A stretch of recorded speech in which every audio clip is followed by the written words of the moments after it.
involved, they placed handcuffs on the male. Meanwhile, moments later, the male began to have some sort of white foaming coming from his mouth, and he began to turn blue. At the same time, there was a medic from a private ambulance company was on scene, began providing first aid, and continued to work on providing first aid to the male until our HFD EMS arrived. Despite the best effort, the medic on scene was unable to revive that male. And HFD medic arrived shortly and pronounced the male deceased. Like I mentioned earlier, this time the investigation is preliminary. We are having, because of high priority of the response and also what the Houston Police Department will categorize this is as an in-custody death. This will be thoroughly investigated by a special investigation unit with Homicide Division. Also, our Internal Affairs Division investigator will respond to run a concurrent administrative investigation. As you can imagine, it is a busy street with a male with a knife. Despite the best effort and attempt, the medic that was on scene was unable to revive the male. So let's keep the male in the prayers. The male is a Hispanic male. Based on my best estimate, roughly in his between his 30 and 40s or so. And the cause of death at this time is unknown. As you can imagine, this is pretty preliminary right now. Contingent upon the report from the medical examiner's office, then we'll have more information. And once we get those information, we'll disseminate accordingly. Chief, can you, was the officer able to arrest him without incident when that manhandle? Did he drop the knife at any point, or how was the officer able to? Because the initial I guess tweet that was put out was that it was a gentleman that was hit with by a car and that he had a knife on him. Well, as the officer got up there, they just took custody of him, right? The part that you mentioned that he potentially get hit by a car, that's going to be part of the investigation. At this time, our investigators is reviewing all the surveillance video. And as I mentioned earlier, this is like a busy intersection. And I do encourage anyone with additional information in a witness to come up. In the event that there are any cell phone videos, which I believe we were able to obtain some already, call our Homicide Division. The number is 713-308-3600, right? Anything else, like anything else too, you later find out you some additional surveillance you may have or maybe able to capture, come forward, let us know. Did the knife come from the convenience store? Is that where he grabbed it?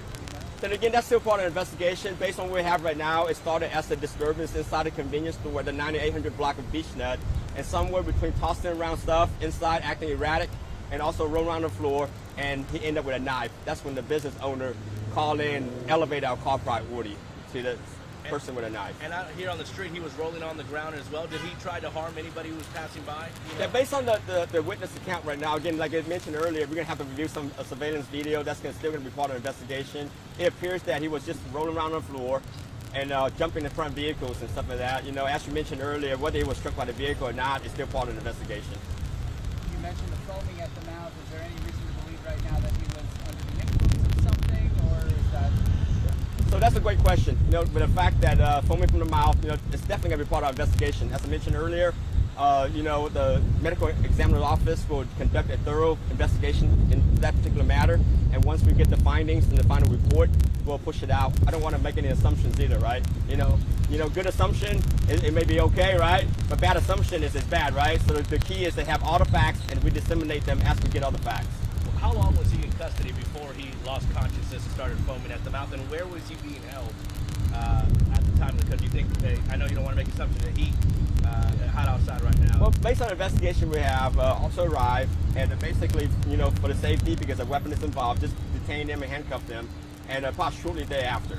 Shortly thereafter, it can be probably, within minutes, or seconds, right? But that's going to be part of the investigation. Now, we do had a private, medic from a private ambulance company was on site to try to provide first aid.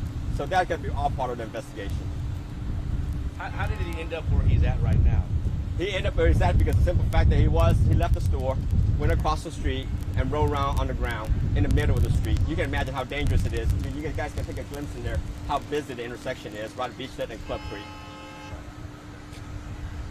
Well, thank you for your time.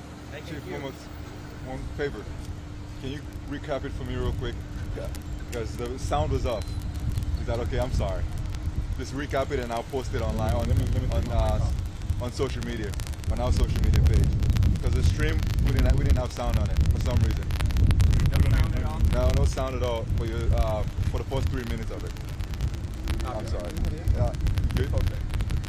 What's going? It's already posted, but there's no sound on it. So yeah, okay, I'm sorry. Can you just like pretty much the first part of your?